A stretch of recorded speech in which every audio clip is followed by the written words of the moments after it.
Hi guys, in this video I'll be recapping 90 Day Fiancé The Other Way, Season 7, Episode 12.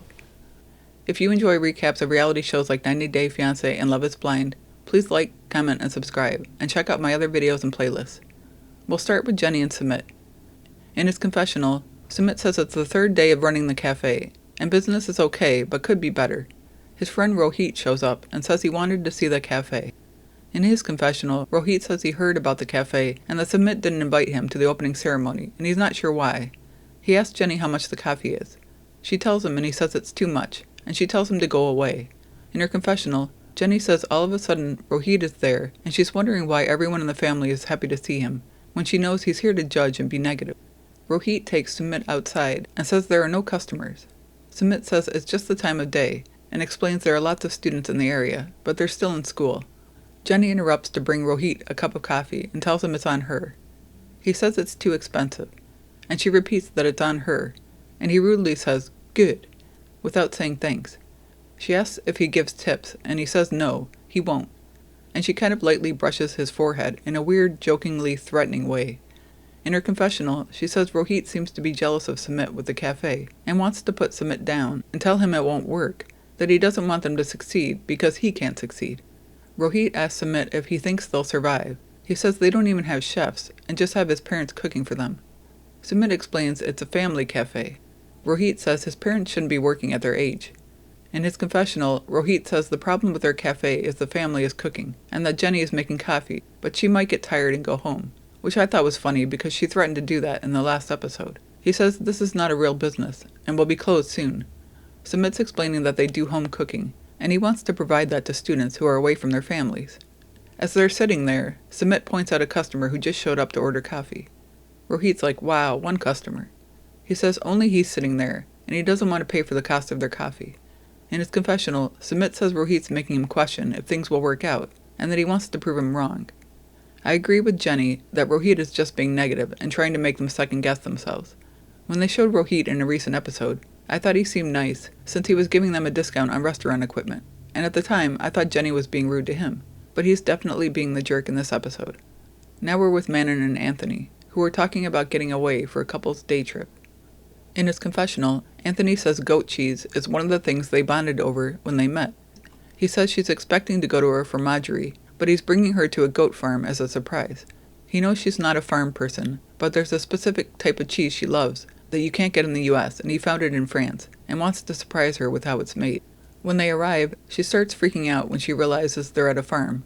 They meet with the farm owner, who says they'll taste the cheese later, and explains that they'll be milking goats. Manon's like, oh no, and complains about the smell. The farm owner says, okay, well then Anthony can help him. Manon is super dramatic, while she holds her nose, and makes a big fuss about it all. She looks at a goat and says it's giving her the side eye. After Anthony is done milking the goats, he rejoins Manon, where she immediately attacks him for bringing her there. They sit down to eat some cheese, and he asks if she can picture them with a goat farm. She says that would cost a fortune, and would be a lot of work. He says it would be fun as a hobby to make cheese, and Ben would enjoy it. She says making cheese in the future would be okay, but that they're struggling, and she feels like he does what he wants for him. Okay, Manon. He says he thought it would be a cool experience. She says his intention wasn't good, and that he was going to bring her here whether she likes it or not. He says no, his intention was to show her a new side of France that they both haven't seen. She starts crying and says, you know this is not what I like to do. She says he should respect that she's making an effort for him. He asks when he's not been there for her. She says she's so tired of him trying to make her change her mind and playing games when she feels like he doesn't listen. Tearfully, she says she wants to be happy, but he needs to show some consideration for his wife. I thought this was a lot for her to do when he was just trying to have a fun adventure with her, and he was definitely including her since he was trying to show her how they make her favorite cheese. In her confessional, she says moving to France helped her relationship with her son, but with Anthony, things are different. How in living with her parents, there's no intimacy, and they sleep in a tiny bed with their son. She appreciates that he planned a date for them, but says this was a date for him, not for her. She tells him maybe they can't communicate with each other. We'll see where they're at next time we catch up with them. But I feel bad for Anthony since it seems like she just runs over his opinions and feelings, and doesn't consider them at all. Hi guys, just a reminder to please like, comment, and subscribe. Thanks! Moving on to Luke and Madelein. In his confessional, Luke says his recent conversation with his friend Brian made him question his future with Madelein. He He says nothing he's done has helped the relationship, but that she recently mentioned she wanted a new dog. He bought the dog and says it cost $2,000, and he had to move some money around to get it. He knows the dog won't fix everything, but hopes it will show he's listening to her, and says their wedding is coming up and this might be their last chance to work things out. He arrives at her apartment and presents her with a surprise puppy. Madeleine screams and kisses the cute little pup.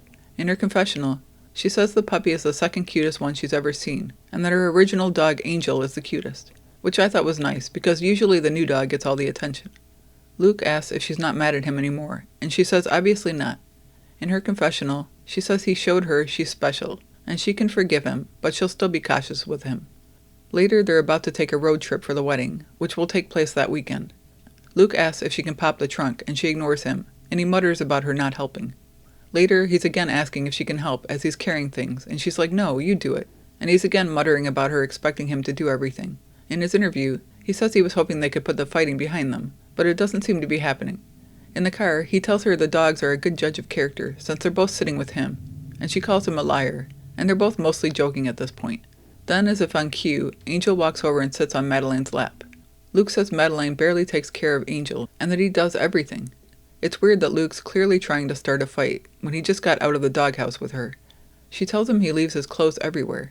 He says he didn't want to complain about putting things in the car and her not helping. But I'm thinking he did complain, and isn't he complaining here too? She's like, why do I have a man if I need to carry things to the car? She tells him he needs to be a gentleman. He says she bickers and fights with him, and it's so rude. The puppy was sleeping peacefully in Luke's arms at this point, but then she's like, how you talk to me? How you talk to me? And this wakes the poor puppy up. She says if he wants to be with her, he needs to be a provider. He says he gives her a good life, and she says she already has a good life. They continue to bicker on, and she tells him to F off, and gives him the finger at one point. The poor puppy looks really uncomfortable while they're fighting. In his confessional, Luke says if this is how marriage will be, he's in trouble. He says he's tried so hard to make her happy, but he's not appreciated, and is constantly disrespected by a 20-year-old. Yes, Luke, that's exactly the issue, that she's 20. I do think the way she talks to him can be rude, but she's always been the way she is, and he was definitely looking to start a fight here, which makes no sense after trying so hard to save the relationship by buying a $2,000 puppy, etc. And she's just too young to be in a serious, mature relationship because she just isn't mature yet. Now we're with Johny and Chloe. We continue where we left off, with Chloe's mom saying she can support both of them if they move to Boston. She says Chloe could have a primary role in her company, and she could get Johny a job there too, and they wouldn't have to pay rent, and would both have a bright future. Johny says when things are hard and you accomplish something, sometimes you appreciate it more. Chloe's mom says she built her own company, and that was a lot of hard work. Johny says one of the reasons he loves Aruba is he loves being close to the water, and that he cherishes it. But she cuts him off, and says she appreciates that, but is it realistic? He says at the end of the day, this is his home, and he has to show her he can provide for Chloe. He says he's sure if he gets partnership papers with Chloe, that will help her feel more comfortable in showing she's legally living in his house. Chloe's mom says, a bit rudely, that honestly none of this makes her comfortable. And Chloe's like, here we go. Her mom says, you know what would make me comfortable would be for my daughter to be at home. Johny says he just wants them both to be happy, and that she'll probably be happy once she sees Chloe happy. In the mom's confessional, she says she struggled so she could take care of her kids, and doesn't want them to have the same path. She says Johny sees how much Chloe spends, and that his current job won't sustain them for any significant length of time. In her confessional, Chloe says her mom's suggestion of them both moving to Boston would be great, but she and Johny want to build something together. Later, they all go to the beach, and Johny leaves to get them drinks. The mom says she wishes Chloe would come home with her, and that she struggles with why Chloe would want to do this. Chloe says it's important for their relationship to start in Aruba. She says if they moved to the U.S., the process for him would be a lot longer, and she worries they'd be long distance for a while, and they can't do long distance. The mom says a relationship should be strong enough for people to be apart temporarily. Chloe says they didn't get off to the best start. She says she thought everything was fine, but then he told her he was going to Miami for a boys' trip. She says she realized she was more serious than he was, because she saw on social media that Johny was with a girl in Miami for her birthday. In the mom's confessional, she says she's upset that Johny wasn't faithful to Chloe. She says she can't put into words how disappointed she is, and their relationship is destined to fail. She tells Chloe, so you want to stay here and think that will help your trust issues? She says Chloe shouldn't commit anything to him, let alone changing her entire life and leaving her family behind, and that this makes her more concerned than she was before. In her confessional, Chloe says that event happened 11 months ago, and she's still upset, but she's trying to reassure her mom that she knows what she's doing. She says her mom coming down on her would only make her anxiety and insecurities worse. She says she was torn about telling her mom about the cheating issue, but now regrets telling her, because now her mom will always have that in the back of her head. She tells her mom that Johny did things to prove he wants their relationship to work, and that he helped her trust him again. The mom says, for her, the infidelity would have ended things. She says for Chloe's sake, she hopes it doesn't backfire to stay with him in Aruba. I was surprised to hear Johny may have cheated, since I was previously under the impression that he hadn't so far, but that Chloe had only seen him on social media with another girl, which may be the same girl. But I thought Johny mentioned in their first episode that Chloe had cheated on him, so if that's the case, I'd have to know the timeline of all the cheating to make a determination.